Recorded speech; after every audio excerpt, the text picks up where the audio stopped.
Entonces, hermanos, el título de la predicación del día de hoy es Una vida de entrega. El título de la predicación del día de hoy es Una vida de entrega. Y quiero iniciar diciéndoles algo que es muy cotidiano para todos nosotros, hermanos, que es que nosotros solemos reunirnos en familia, en amigos, compañeros, siempre estamos unidos y cada vez que estamos unidos, por lo menos en no sé, en un encuentro de amigos, en un encuentro entre familiares, nosotros solemos recordar lo bueno y lo malo que hemos estado viviendo a través de nuestros días. Es algo que nos gusta a nosotros estar siempre recordando, estar siempre, no sé, platicando. Mencionamos palabras que se dijeron, silencios incómodos, pero el ser humano constantemente está recordando lo que ha estado experimentando a través de los años, a través de sus días.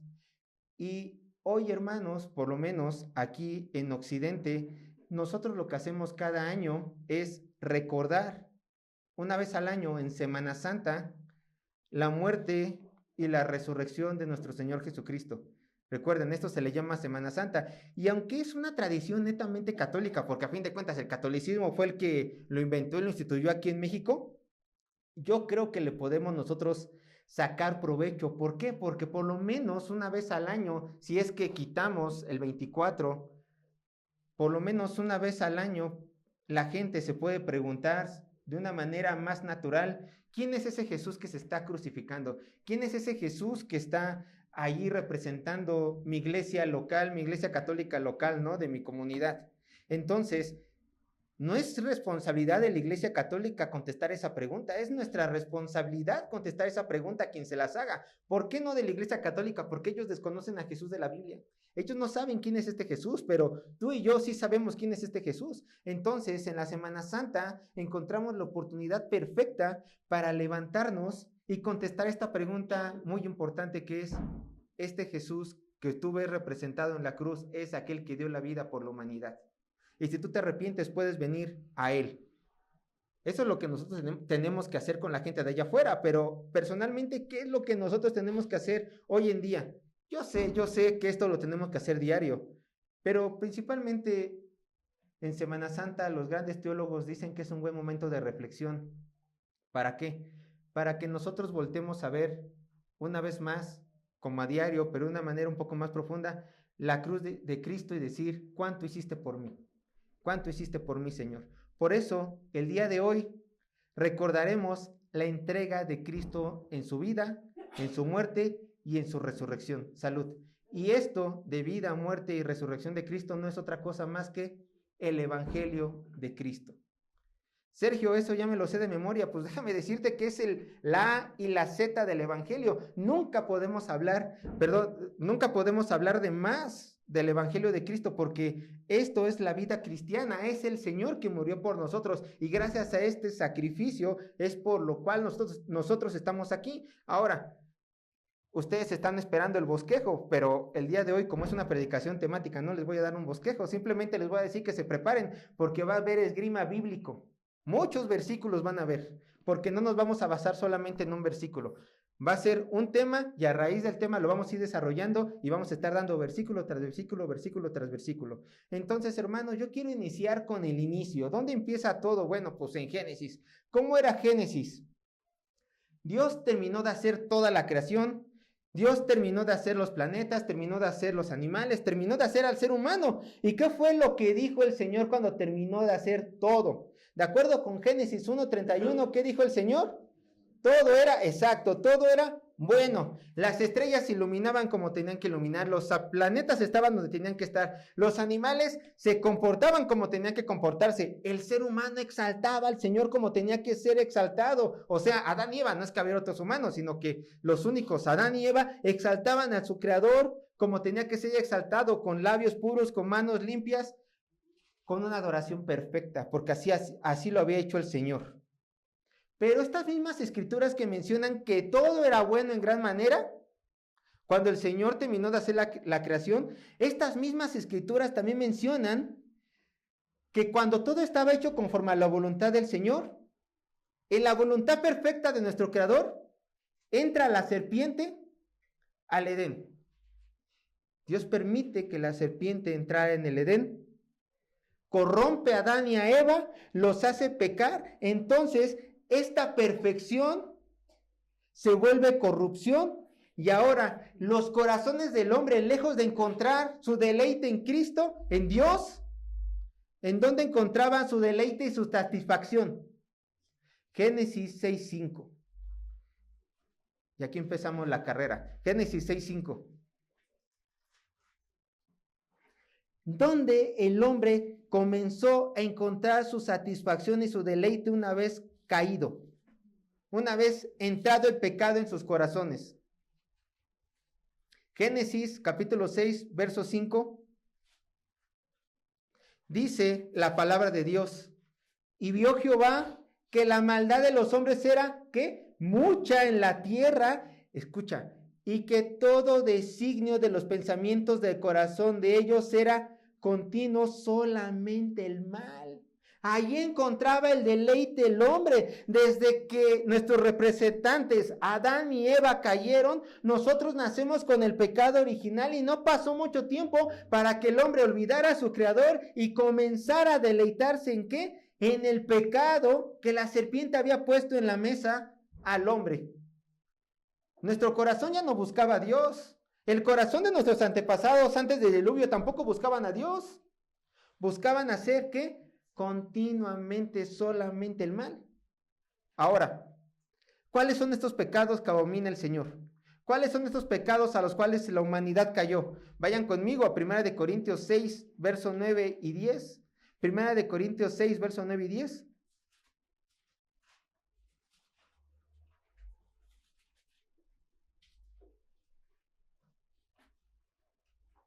Primera de Corintios 6, verso 9 a 10. Vean una lista de pecados. ¿No sabéis que los injustos no heredarán el reino de Dios?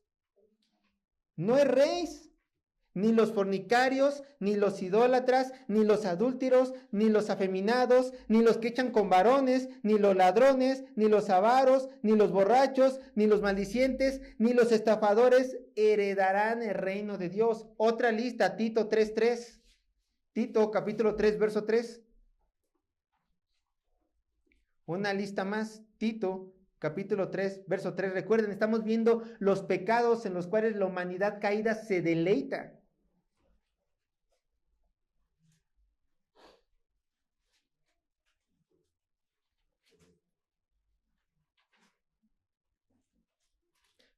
Vean lo que dice Tito 3:3. Porque nosotros también éramos en otro tiempo insensatos, rebeldes, extraviados, esclavos de concupiscencias y deleites diversos, viviendo en malicia, envidia, aborrecibles y aborreciéndonos unos a otros. Bueno, y aquí tú digas, uy, me libré, ¿por qué? Porque yo no tengo ninguno de estos pecados. Esta palabra de que todos pecamos no está en mí. Qué bueno, aleluya, no soy perfecto. Bueno, ahora ve a Romanos 3:23, porque ahí te va a contestar Pablo. Dice, sí, ¿te crees perfecto? Pues ve lo que dice la Biblia, ve lo que me inspiró el Espíritu a decirte el día de hoy. Ve Romanos 3:23. Bueno, a mí no a Pablo, porque recuerden, a nosotros ya no nos inspira el Espíritu Santo. A nosotros, como dijo mi hermano, nos ilumina. A ustedes y a mí Dios nos ilumina. Inspirados los que escribieron la palabra de Dios, nada más, nada más. Pero bueno, ¿qué es lo que dice la carta inspirada por Dios con respecto a ti que te crees perfecto? Romanos 3:23. Escucha, por cuanto que todos pecaron y están destituidos de la gloria de Dios. Todos son todos en griego y en chino. Todos son todos. Ahí estás tú incluido. Entonces, nuestra vida llena de pecado es un gran problema que cada uno de nosotros tiene enfrente. ¿Por qué? Porque gracias a estas faltas hacia el Creador, no importa si estás en la lista de 1 Corintios o de Tito, tú has pecado, todos hemos pecado, y entonces como consecuencia merecemos lo siguiente, merecemos un justo castigo, un justo pago. ¿Cuál es el justo pago? Romanos 6:23. ¿Qué es lo que tú y yo merecemos con esta enemistad que tenemos con Dios? Romanos 6:23. Vean lo que dice. Yo sé que no lo sabemos de memoria, pero siempre está bien ir a la palabra de Dios y recordarnos que está allí escrito. Romanos 6:23.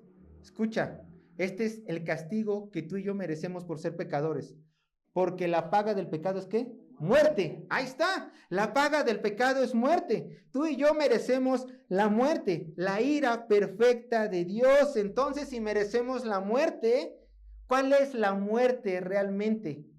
El estar alejados de Dios e ir al infierno. Eso es lo que le espera a todos los pecadores. Una eternidad en el infierno alejados de Dios. Eso es lo que nos espera a nosotros, si es que no estamos en Cristo Jesús.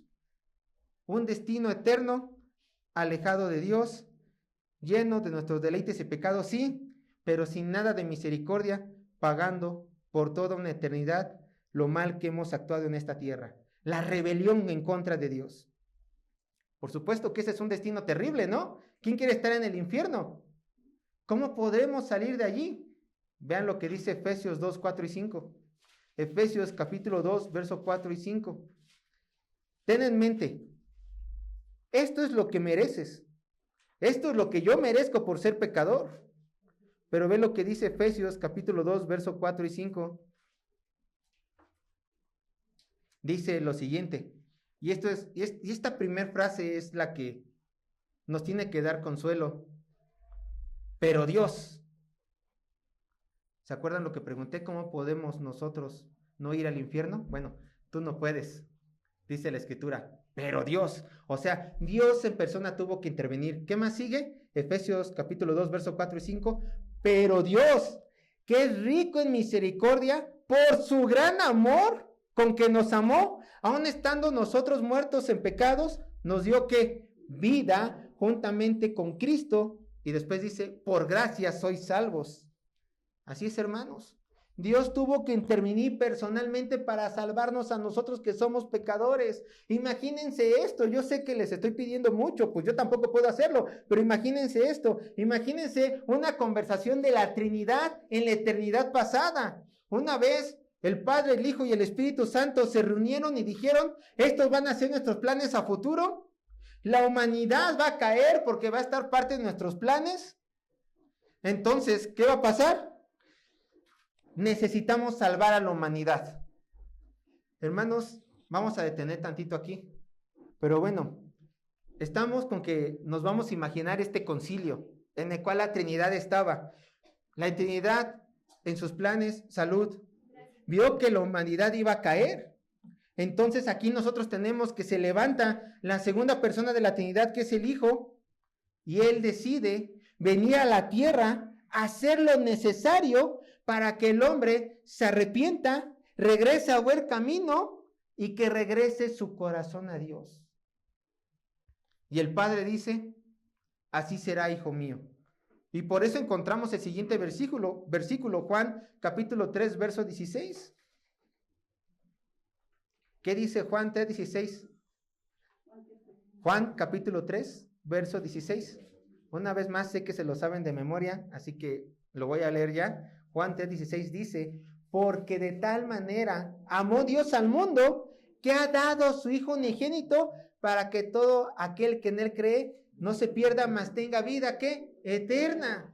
Por eso el Hijo se dio, el Padre dio al Hijo, el Espíritu Santo dijo, bien, hagámoslo porque yo después voy a ir para regenerarlos, y Dios se entregó para salvarnos a todos nosotros. Bueno, a lo mejor en este punto tú me dirás, Sergio, tú me dijiste que ibas a hablar del Evangelio de Cristo. ¿Por qué estamos hablando de la condición pecadora del hombre? Ese no es el tema. ¿Ya se te olvidó de lo que vas a hablar? Pues no se me ha olvidado. Pero, hermanos, es que para entender el Evangelio de Cristo es necesario conocer primeramente nuestra condición de maldad. Para saber de dónde nos sacó Cristo y entender el glorioso sacrificio de nuestro Señor Jesús. Porque si no entendemos nuestra condición de maldad, simplemente nunca vamos a entender 100% el Evangelio de Cristo. Aquellas iglesias que dicen que sus congregaciones o que mencionan que el hombre nace bueno, se están perdiendo de lo rico del Evangelio, porque si el hombre nace bueno, y no lo dice la Biblia, pero ellos dicen que el hombre nace bueno, que no hay maldad, que la maldad lo aprende de su entorno social, entonces este congregante bien podría decir, entonces ¿de qué me sirve Cristo que haya muerto por mí en la cruz si soy bueno? Pero la Biblia, como ya lo vimos, enseña que el hombre no es bueno. Enseña que el hombre es malo, el hombre es pecador, El hombre merece el infierno, pero como lo vimos en Efesios, pero Dios es el que interviene para salvarnos a nosotros. Y así lo vemos de esta manera. Entonces, iniciemos con la primera entrega que Jesús hizo por todos nosotros en su evangelio. Vayan a Filipenses capítulo 2, versos 6 y 7. Filipenses capítulo 2, versos 6 y 7.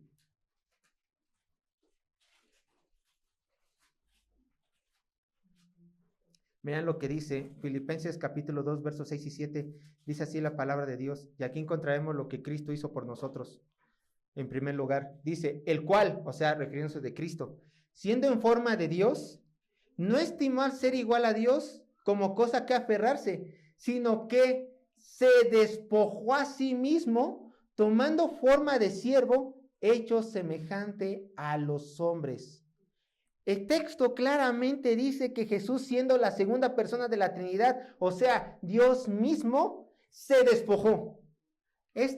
Su traducción del griego sería se vació. Entonces, la esencia divina de Dios se vació en un cuerpo humano tan normal como el todos nosotros y vivió una vida humana como la de nosotros.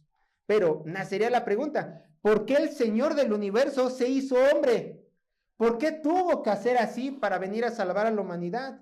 Y esta respuesta la encontramos en el libro de Romanos, la carta a los Romanos. Romanos capítulo 5, primeramente vamos a ver verso 12 y después de ahí vamos a saltar otros versículos. Vean lo que dice Romanos capítulo 5, verso 12.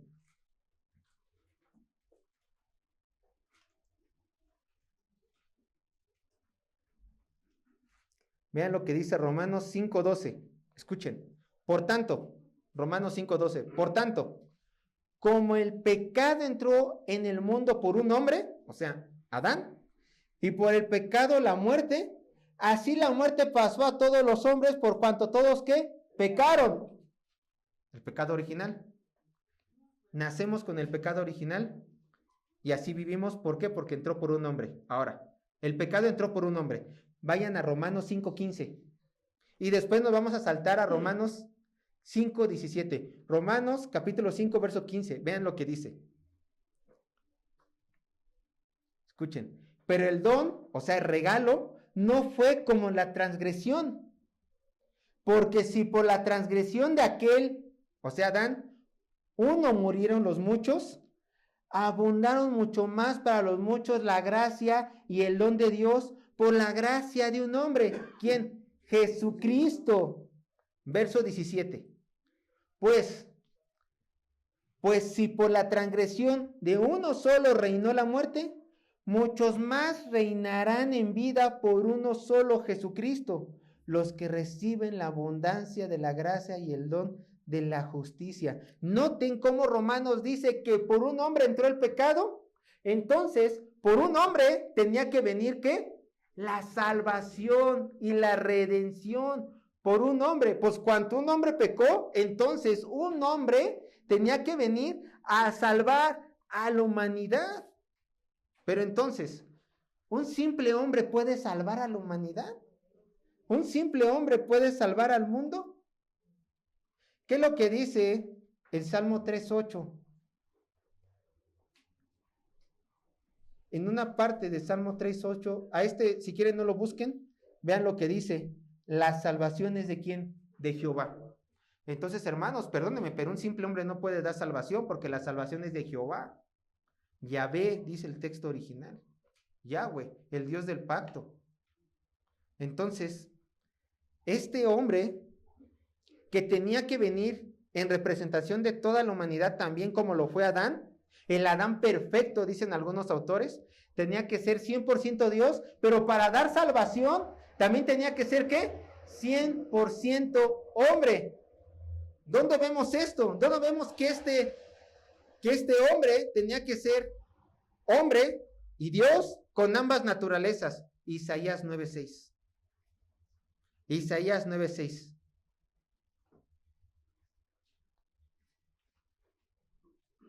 Vean, cómo aquí desde Isaías se nos profetiza que el hombre que iba a venir a redimir, a salvar la humanidad de sus pecados, que iba a venir este hombre a reconciliar a Dios. Con los hombres tenía que ser hombre y Señor, o sea, Dios. Isaías 9:6 dice lo siguiente: porque un niño nos es nacido. Dios no puede nacer, un hombre nace. Porque un niño nos es nacido, hijo nos es dado. Aquí viene la naturaleza humana. Y el principado sobre su hombro. Pero vean cómo este humano va a tener los títulos de Dios. Y se llamará su nombre admirable consejero, Dios fuerte, Padre eterno, ¿cómo? Príncipe de paz. Este hombre que nos va a salvar no va a ser cualquier hombre, es Dios hecho hombre. Ahora, si se necesitaba la naturaleza divina para salvar a la humanidad, ¿por qué se encarnó? ¿Por qué se encarnó? ¿Por qué se tuvo que encargar si solamente era necesaria la naturaleza divina? Bueno, como ya lo vimos, el pecado entró, el pecado y la muerte entró por un hombre, entonces el pecado y la muerte tenía que salir, ¿por qué? Por un hombre, así de simple. Pero hay algo más, y esto lo encontramos aún más atrás de Isaías, lo encontramos en Levíticos 18, verso 4 y 5. Levítico, capítulo 18, verso 4 y 5.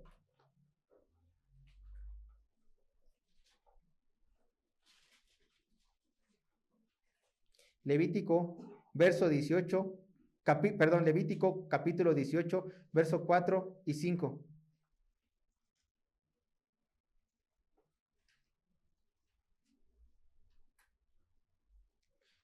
Vean lo que dice Levítico 18, 4 y 5. Dice así la palabra de Dios: mis ordenanzas pondréis por obra. Es una orden que el Señor le da al pueblo judío. Mis ordenanzas pondréis por obra, y mis estatutos guardaréis, o sea, los cumplirás, andando en ellos. Yo, Jehová vuestro Dios. Por tanto, guardaréis mis estatutos y mis ordenanzas. Aquí pongan atención a lo siguiente: los cuales, haciendo el hombre, ¿qué dice? Vivirá en ellos. ¿Cómo? ¿Haciendo la ley de Dios, vivirá en ellos el hombre? Escucha, este texto indica que si el hombre cumple la ley de Dios, éste vivirá. ¿Por qué? Porque la paga del pecado es muerte, y la muerte viene por no cumplir los mandamientos de Dios. Por lo tanto, si el hombre quiere vivir, tiene que cumplir la ley de Dios. Así lo estipula y lo deja ver Levíticos 18, 4 y 5.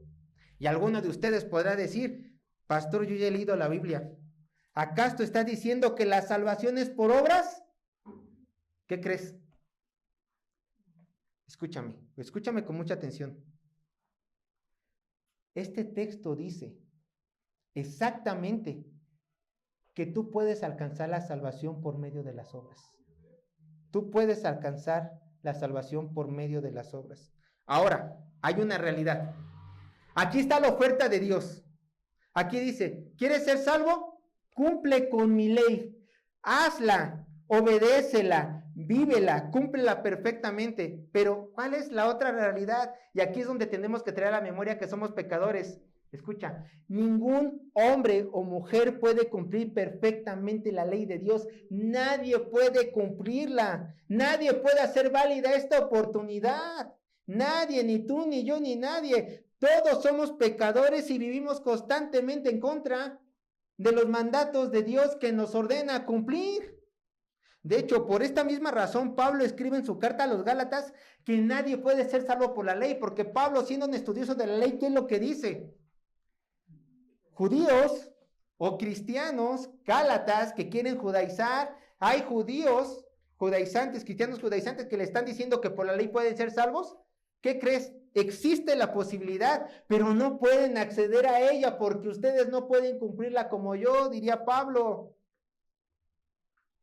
Entonces, la ley que en un inicio era para que los judíos la vieran y dijeran, podemos acceder a ella, su verdadero propósito era que tú vieras la ley de Dios, que el judío viera la ley de Dios en su contexto de Levíticos y que dijera, yo no puedo cumplirla. No puedo cumplir esta ley, Dios. Muchas gracias por la oportunidad, pero no puedo cumplirla. Ayúdame tú. Soy incapaz de hacer todo lo que está escrito. Y por eso Pablo escribe lo siguiente en Gálatas. Gálatas 3:10.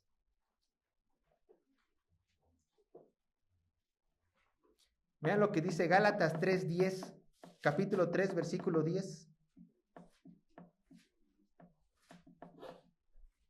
Gálatas capítulo 3, versículo 10 dice lo siguiente.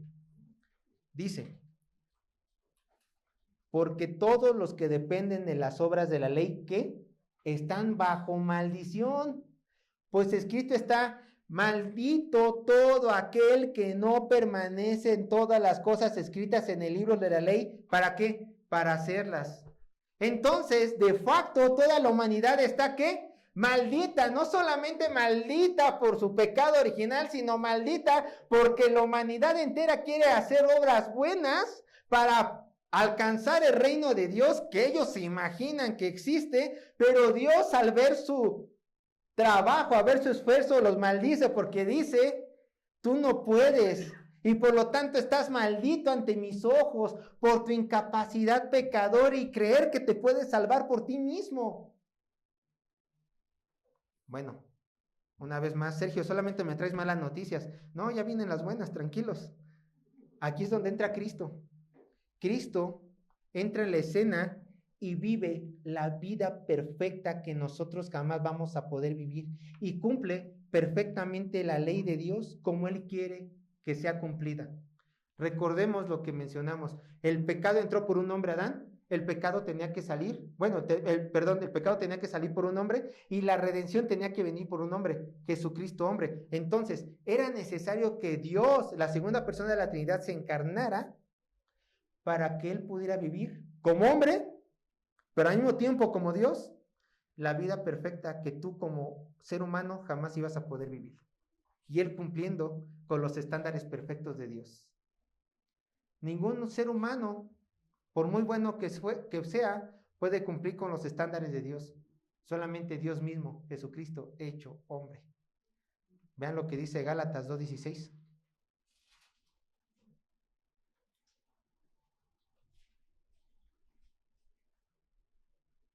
Vean lo que dice Gálatas 2:16. Dice lo siguiente, sabiendo que el hombre no es justificado por las obras de la ley, sino, un contraste, sino por la fe de Cristo Jesús. Nosotros también hemos creído en Jesucristo para ser ¿qué? Justificados, hechos justos por la fe de Cristo y no por las obras de la ley, por cuanto por las obras de la ley nadie será justificado porque nadie puede cumplirlas, solamente uno las cumplió. Entonces, en ningún momento ponemos nuestras esperanzas en nuestras propias obras, ya que son insuficientes, pecaminosas, imperfectas, dice Isaías, trapos de inmundicia, nuestras propias obras. Y entonces, como nosotros no podemos vivir la vida perfecta que Dios nos demanda vivir, colocamos los ojos y nuestra fe en aquel hombre que sí pudo vivir la vida perfecta que Dios mandó, Jesucristo, hombre, porque Él sí cumplió la ley perfectamente de Dios. Y entonces, a colocar nuestras esperanzas en Él, ¿somos qué? Hechos justos, justificados. Romanos capítulo 5, versos 18 y 19.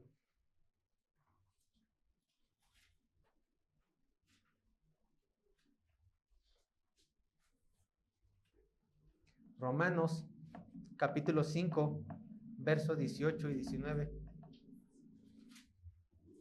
Vean lo que dice el apóstol Pablo. Romanos capítulo 5, 18 y 19. Dice así la palabra de Dios. Y yo sé que vamos a encontrar mucho. Así que, ¿por qué? Porque estoy agarrando textos y dicen algo anteriormente. Pero bueno, vean. Así que, como por la transgresión de uno vino la condenación de todos los hombres, de la misma manera, por la justicia, la vida perfecta de uno, vino a todos los hombres la justificación de vida. Verso 19. Porque así como por la desobediencia de un hombre los muchos fueron constituidos pecadores, escucha, así también por la obediencia de uno, por la vida perfecta de uno, los muchos serán constituidos, ¿qué? Justos. Justos. Lo repito y nunca me cansaré de repetirlo. porque Cristo vivió la vida perfecta que tú jamás ibas a poder vivir. Y al colocar nuestra fe en Él, esa justicia se nos es transferida a nosotros. De hecho, de una manera sencilla. Ahorita lo vamos a ver más adelante, pero quédate con esta idea. Nosotros acabamos de ver la vida perfecta de Cristo, la cual entregó voluntariamente al Padre y a la humanidad. Pero no solamente entregó una vida perfecta en santidad, también se entregó literalmente, Él mismo entregó su vida, no solamente a cumplir la ley, sino a dar su vida, a derramar su sangre por todos nosotros. Hermanos, si es de suma importancia la vida perfecta de Cristo, porque gracias a esa vida perfecta nosotros podemos ser justos a confiar en nuestro Señor Jesucristo, tenemos que recordar algo, hermanos, y una vez más tenemos que recordar las palabras de Dios ante nuestra condición pecadora. Dice Romanos 6:23, ya lo leímos, la paga del pecado es muerte. Y una vez más en Éxodo 34:7 dice lo siguiente, de ningún modo tendrá por inocente al malvado. Esto jamás nos tiene que sacar de nuestras mentes. Es inevitable que el hombre pecador sea simplemente justificado así porque sí, seas liberado así porque sí, ¿no? ¿Saben cuál es el mayor problema del ser humano, hermanos? ¿Sabes cuál es tu mayor problema? Tú a lo mejor puedes decir, mi mayor problema es el pecado. A lo mejor puedes decir, mi mayor problema es que yo no puedo dejar lo que tanto me gusta conociendo a Cristo. No, sí y no. ¿Por qué? El mayor problema de la humanidad, de todos nosotros, es que Dios es amor. ¿Cómo que mi mayor problema como humanidad es que Dios es amor? Sí, y te añado algo. También tu mayor problema es que Dios es justo. ¿Por qué mi mayor problema es que Dios va a ser justo? Escucha, porque si Dios es amor, debe de odiar el pecado. Y si Dios es justo, no puede simplemente perdonarte por perdonarte. No puede perdonarte simplemente porque coloques tu fe en Cristo Jesús. ¿Cómo sabemos esto? Vean, Salmo 5:5. Y recuerden, o sea, vamos hilando todo esto. No es de que, Sergio está diciendo una herejía. No, claro que Dios perdona a todo aquel que coloca su fe en Cristo Jesús, pero hay una razón detrás por la cual hay perdón. Pero primero vean por qué el Señor no puede simplemente decirle a la humanidad, porque pudo haberlo hecho, esto sí, pudo haber hecho simplemente que se rasgaran los cielos y decir, por decreto divino, gloria a Dios, todos son limpios de pecado. Pudo haber dicho eso, pero vean lo que dice Salmo 5:5. ¿Qué dice? Los insensatos no estarán delante de tus ojos. Aborreces, odias a todos los que hacen iniquidad. Ahora ve conmigo a Salmo 7:11.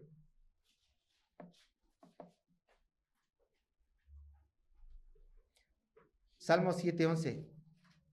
Dios es pues justo, claro está, y Dios está airado con el impío, con el pecador todos los días, está enojado con el pecador todos los días. Entonces, en tan solo 2 versículos refutamos esta idea de que Dios ama al pecador. No, Dios no ama al pecador, está airado con él todo el tiempo.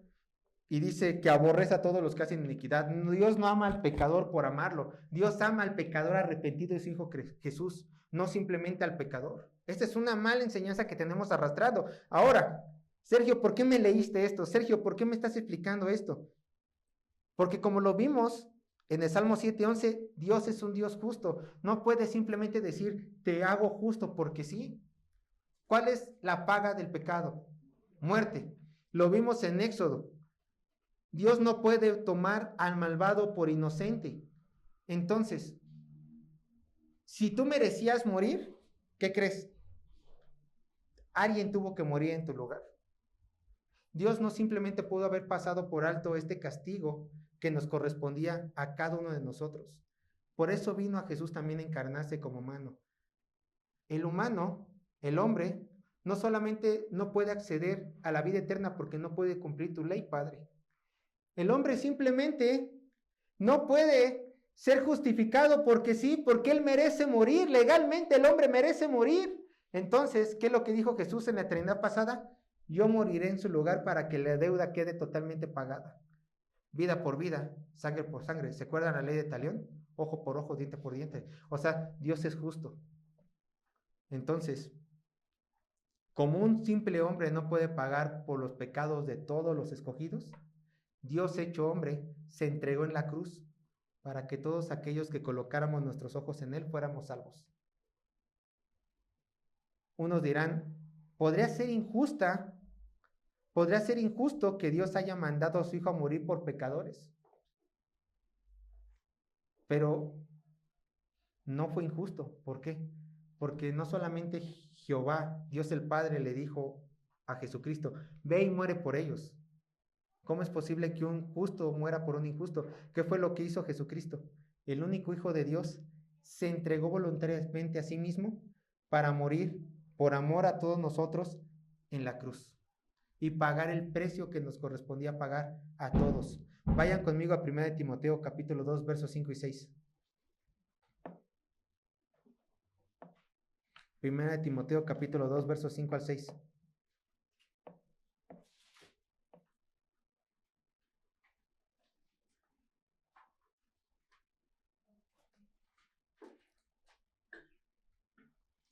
Yo lo leo. 1 Timoteo capítulo 2, versos 5 al 6 dice así la palabra de Dios. Porque hay un solo Dios y un solo mediador entre Dios y los hombres, Jesucristo hombre, el cual, escucha, se dio a sí mismo en rescate por todos. Por lo tanto, no fue injusta su muerte, porque él mismo se entregó por cada uno de nosotros. Ahora, una vez entendido que él se entregó en la cruz, voltemos a ver al Gólgota. ¿Qué es lo que pasó en el Gólgota? ¿Qué es lo que pasó cuando Jesucristo estaba en la cruz? Ve, alcanza a ver su sufrimiento. Muy probablemente él estaba desnudo. Él estaba siendo desamparado por sus amigos porque lo habían abandonado, sus discípulos más cercanos. Sus heridas eran tan graves que dicen las escrituras que él podía ver sus huesos. Cristo estaba padeciendo físicamente en la cruz como ningún hombre. Quizás sí, como otros mártires. Pero Jesucristo no padeció en la cruz tanto por su martirio físico, que sí fue mucho. Jesucristo padeció en la cruz porque iba a pasar algo inimaginable hasta aquel entonces. Dice Mateo 27, 46, que en la cruz se dijeron las palabras más tristes que la humanidad pudo haber escuchado. Vayan conmigo, Mateo 27, 46. Estas son las palabras más tristes que la humanidad pudo haber escuchado.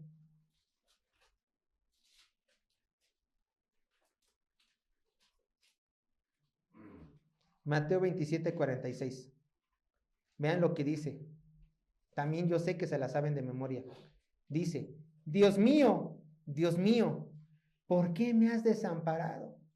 Ahora, aquí hay dos cosas que tenemos que ver en estas palabras. Primeramente, en el tiempos de Jesús, el Antiguo Testamento, que es la palabra de Dios que tenía nuestro Señor en aquel entonces, no estaba dividido por capítulos y versículos. Los salmos no estaban divididos por salmo tal, por número, tal número, o salmo 22, como este es el caso. No, si un rabí quería que su audiencia fuera algún pasaje bíblico, porque recuerden de memoria, porque los rollos eran extremadamente caros, por lo general este rabí, que era lo que hacía, decía la primera estrofa del salmo. Entonces, ¿qué es lo que estaba haciendo? Jesucristo en la cruz estaba trayendo esta primera estrofa en el Salmo para que los que pudieran escuchar, por supuesto judíos, dijeran, él está citando este Salmo porque quiere que yo lo tenga en mi memoria, porque quiere que yo entienda algo de ese Salmo. Dios mío, ¿por qué me he desamparado? Jesucristo con este Salmo le estaba diciendo a los fariseos, a la élite religiosa que estaba allí, y a sus discípulos, Juan entre ellos, que lo alcanzaron a escuchar, este salmo se está cumpliendo en mí. Y sí, si ustedes leen el Salmo 22, se estaba cumpliendo en ese momento en la cruz. Con tanto puedo ver todos mis huesos. Mis enemigos me están rodeando. Y los está comparando como perros, los está comparando como toros furiosos. Les está diciendo, aquí se está cumpliendo este salmo. El Mesías está siendo entregado por todos ustedes, por sus enemigos. Pero estas palabras, ¿por qué son tan tristes? No tanto porque se estaba refiriendo al Salmo 22, son tristes, ¿por qué? Porque en este preciso momento, de una forma sobrenatural, extraordinaria, la Trinidad se estaba separando. ¿Por qué se estaba separando? ¿Te acuerdas que te dije que simplemente Dios no puede tomar por inocente a culpable porque Dios odia y aborrece a todos los que hacen iniquidad? ¿Y nosotros hemos pecado? Bueno, alguien tenía que morir en nuestro lugar. Entonces, Jesucristo, estando en la cruz, tomó el lugar que nos correspondía a nosotros. Fue tratado como un pecador sin él haberlo sido. Fue tratado como el más grande pecador porque en ese momento Dios lo estaba juzgando como si estuviera juzgando a todos aquellos que en un futuro iba a salvar. Imagínense la acumulación de pecados. Alguien tenía que morir y el que murió fue Cristo Jesús. ¿Cuál es el verdadero infierno? ¿Cuál es la verdadera muerte? El alejarnos de Dios. Y Cristo estaba padeciendo esto. Cristo no sudó sangre por los martirios físicos. Cristo sudó sangre porque se iba a separar del Padre, iba a ser tratado como pecador. En el infierno todas las personas que vayan ahí van a ser separadas de Dios y jamás van a poder volver a experimentar ningún favor de Él. Así estaba siendo tratado Cristo en la cruz, como esos pecadores que van a ir al infierno, con lo igual como nosotros merecíamos ser tratados. Hermanos, por eso Cristo se vino a ser hecho hombre. Si el pecado vino por un hombre, lo repito, el hombre tenía que pagar por ese pecado. Jesucristo se dio en la cruz para pagar personalmente por todos nosotros, por todos y cada uno de nosotros.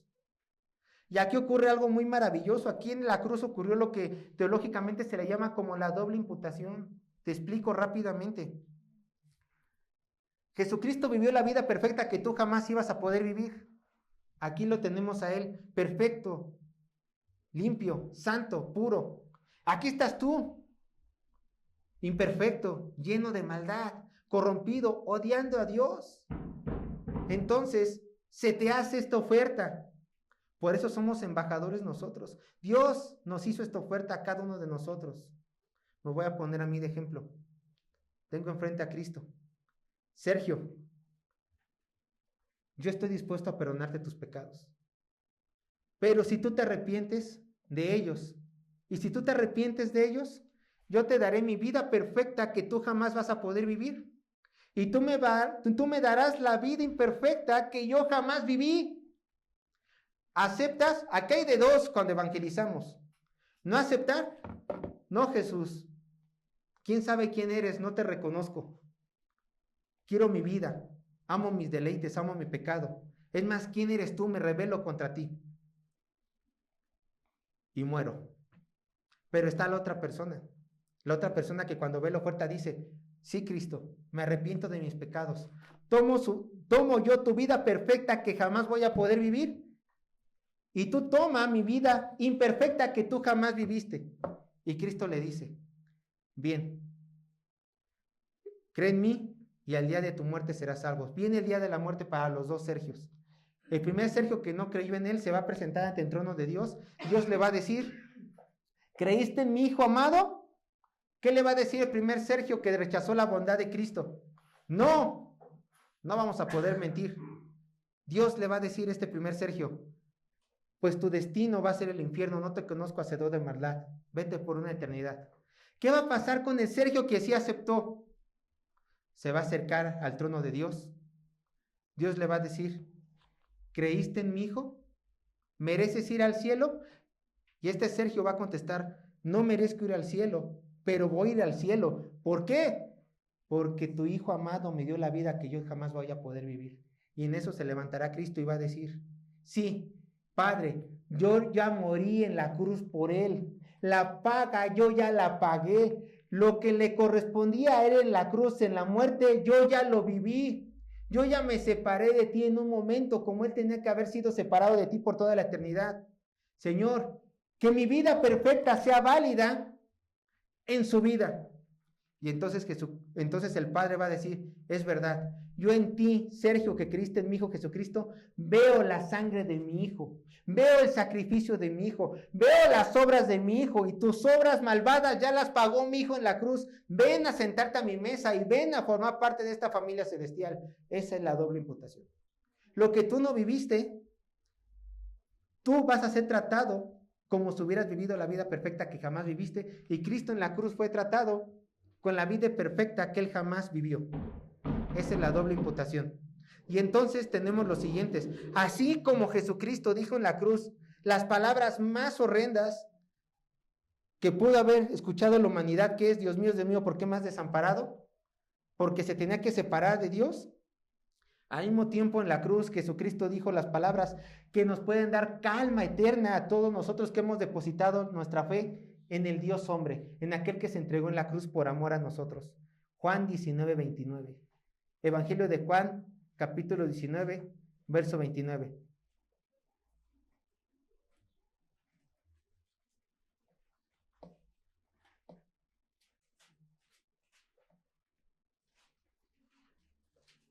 Vean lo que dice Juan capítulo 19, verso 29. Escuchen, Juan 19, 29. Cuando Jesús hubo tomado el vinagre y dijo: consumado es, y habiendo inclinado la cabeza, entregó el espíritu. Adivinen cuáles son las palabras importantes. Consumado es. Jesucristo no dijo esas palabras, sus últimas palabras, volteando al cielo y preguntado: Padre, ¿consumado es? No, volteó al cielo y dijo: Padre, consumado es. Hice perfectamente todo lo que me mandaste hacer y entrego mi vida en amor a la humanidad y en obediencia a ti. Todo lo que me mandaste hacer fue hecho y mi entrega, mi sacrificio fue perfecto. Terminé, acabé gloriosamente. Y estas son las palabras a las cuales nosotros nos tenemos que orillar y abrazar cuando tenemos dudas que muchas veces vienen en nuestro malvado corazón. No confíes en ti, confía en esas palabras que dijo Jesús. Consumado es, Padre. Terminé, hice la obra que me mandaste hacer. Padre, terminó Jesucristo. Hijo, terminó. Tú ya eres salvo. Tú ya eres salvo. Él lo hizo perfectamente. Confía en Él, no en tus obras. Y así nosotros podemos inclinarnos a nuestro Señor Jesucristo, es decir, que la entrega que Él se hizo en la cruz no solamente fue por obediencia, sino que fue por amor a cada uno de nosotros. Él dijo estas últimas palabras cumpliendo la obra de nuestro Padre Celestial por amor a nosotros. Y no es de esperarse menos, porque Él es nuestro amado. Yo les leo lo que dice Efesios 5:25, que este tiene que ser el ejemplo de todos los casados. Maridos, amar a vuestras mujeres, así como Cristo amó a la iglesia y quiso por amor y se entregó a sí mismo por ella. Se entregó, se dio todo, se derramó hasta su vida por amor a cada uno de nosotros, su amada iglesia en la cruz. Esta fue la entrega de su vida. Falta una última entrega, la resurrección, la entrega a la gloria. Cuando nuestro Señor se entregó en su último aliento, hermanos, muy probablemente sus enemigos estaban felices. Estaban felices porque ellos dijeron, los fariseos dijeron: erradicamos a aquel hombre que estaba en contra de nuestros intereses. Lo eliminamos. Pero lo que ellos no contaban era que Jesucristo había dicho estas palabras antes a sus discípulos y las iba a cumplir. Mateo 17, 22 y 23. Mateo capítulo 17, verso 22 y 23.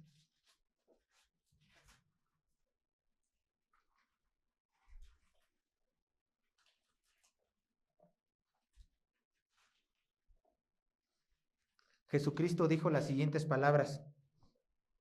Estando ellos en Galilea, Jesús les dijo: el Hijo del Hombre será entregado en manos de los hombres y le matarán, mas a tercer día resucitará. Esto es lo que no entendían los enemigos de Dios. Nuestro Señor iba a resucitar a tercer día. Ellos podían haber estado felices. Ellos enterraron a Jesús haciendo fiesta, viendo que ellos habían ganado. Satanás a lo mejor pudo también estado contento, pero no entendían que Jesucristo iba a resucitar. ¿Y qué creen? Al tercer día resucitó. Primeramente se le apareció a las mujeres, después se le apareció a Pedro y después se le apareció a más de 5,000 personas. Pero ¿por qué es importante la resurrección de Cristo? Si Él ya terminó todo en la cruz cuando dijo consumado es. Hermanos, la resurrección de Cristo es sumamente importante porque es la declaración de victoria visible tanto para los hombres, los ángeles y las huestes demoníacas de que Él triunfó en la cruz. ¿Pero por qué? Porque dice Juan 10:18, yo lo leo, nadie me la quita, o sea, hablando de su vida, sino que yo de mí mismo la pongo. Tengo poder para ponerla y tengo poder para volverla a tomar. Este mandamiento recibí de mi Padre. Y Salmo 16:10, porque no dejarás mi alma en el Seol, ni permitirás que tu santo vea corrupción. Él tenía el poder de dar su vida y de devolverla porque es Dios mismo. Ahora, pongan atención lo que dice Salmo 16, verso 10. Porque no dejarás mi alma en el Seol, ni permitirás que tu santo vea corrupción. ¿Por qué la muerte no afectó a Cristo Jesús? ¿Por qué Cristo Jesús pudo resucitar? Bueno, porque ya habías leído que Jesucristo es Dios. Bueno, sí, eso es lo fácil. Claro, ¿no? Sí, tiene verdad, pero no es toda la verdad. ¿Saben una cosa? ¿Se acuerdan por qué dice la Biblia? ¿Por qué nosotros morimos? Romanos 6:23. ¿Qué dice? Porque la paga del pecado es muerte, ¿no? Bueno, si tú pecas, mueres. Yo les hago la pregunta, ¿Jesucristo pecó? No, Él fue tratado como pecador, Él se le fue legalmente imputados nuestros pecados, pero Él nunca pecó. Por eso la muerte no tenía poder sobre de Él, porque Él nunca pecó, Él era libre del pecado. Y el santo de Dios, el ungido de Dios, el Cristo, el Mesías, por tener una vida perfecta, Él no tenía que pasar por la muerte eterna. Dios hubiera sido injusto si lo hubiera condenado, sin Él haber cometido ningún pecado. Pero como ya lo leímos, como Dios es un Dios justo, Salmo 7:11, por eso todo va conectado, simplemente puedo haber dicho, no te voy a dejar en el Seol. ¿Por qué? Porque tú no pecaste. Fuiste tratado como pecador para salvar a la humanidad. Y tu vida perfecta se le imputó al hombre. Sin ellos ser perfectos. Pero yo a ti no te puedo tratar como un pecador más porque no lo eres. Y entonces, Jesucristo se levantó entre los muertos. Dice Hechos que se le presentó a sus apóstoles, fue llevado al cielo, y en esos momentos dicen nuestros antiguos hermanos del pasado que podemos leer para darnos una idea el Salmo 24, lo último del Salmo 24, que dicen, obviamente ya lo predicamos, es un salmo que se cantaba cuando se cree que se cantó cuando David llevó el arca a Jerusalén, pero nuestros antiguos hermanos también lo leían de una manera o lo interpretaban que era cuando Jesucristo llegó al cielo. Vean lo que dice Salmo 24, verso 7. Salmo 24, verso 7.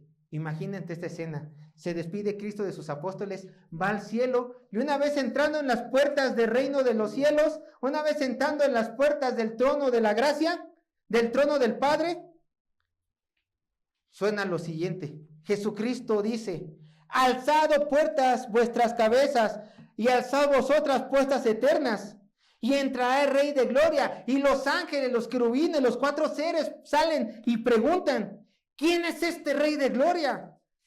A lo que nuestro Señor contesta, Jehová el fuerte y valiente, Jehová el poderoso en batalla. Y vuelve a contestar nuestro Señor Jesucristo, alzad puertas vuestras cabezas, y alzad vuestras puertas eternas, y entrará, ¿quién? El Rey de Gloria, haciendo referencias a Él mismo.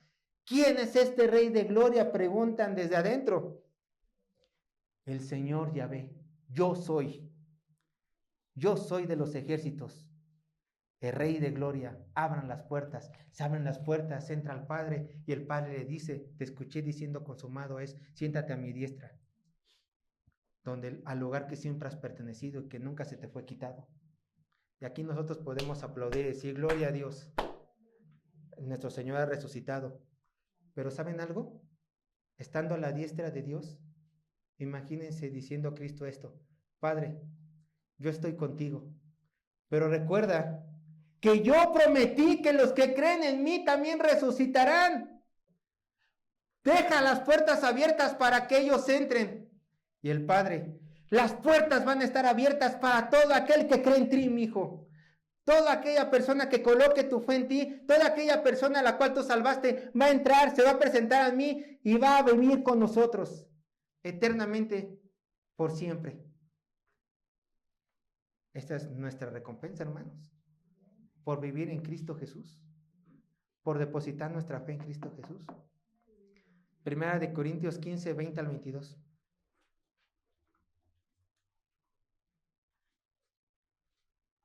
Es cierto que cuando Cristo se sentó a la diestra del Padre, cuando Cristo, es más, yo se los pongo desde antes del momento que resucitó, fue la declaración pública de toda la humanidad en decir, todo lo que yo digo se cumple, mis promesas se van a cumplir. Pero, ¿qué promesa terrenal supera el estar en el reino de los cielos con nuestro Señor? Ninguna, ninguna. Dios nos puede quitar todas sus promesas, que no lo hará, pero con que nos dé la vida eterna, ya estamos asegurados. Primera de Corintios 15, verso 20 y 22. Vean lo que dice. Mas ahora Cristo ha resucitado de los muertos. Primicias de los que durmieron es hecho. Porque por cuanto la muerte entró por un hombre, también por un hombre la resurrección de los muertos. Porque así como en Adán todos mueren, también en Cristo Jesús todos serán vivificados. Todos aquellos que depositan su fe en Cristo Jesús, todos aquellos que lo aman guardando sus mandamientos, todos aquellos que le importa servir a este Dios glorioso, serán ¿qué? Vivificados para vida eterna en el reino de los cielos. Una vez repasando el Evangelio de Cristo, hermanos, ¿a qué nos tiene que llevar? A glorificarlo, ser más santos y a no olvidarlo, porque desgraciadamente, como inicié la predicación, solemos olvidar. Entonces tenemos que recordar lo que Cristo hizo por nosotros. Cristo hizo por nosotros. Y una vez recordándolo, déjate en Él, libérate en Él, reposa en Él, como el amado, recarga tus aflicciones, tu cabeza en Él. Porque a lo mejor no te dará lo que quiere tu corazón, pero sí te dará un lugar en el reino de los cielos, y ya está hecho. Así que, hermanos, terminamos el día de hoy y oremos al Señor.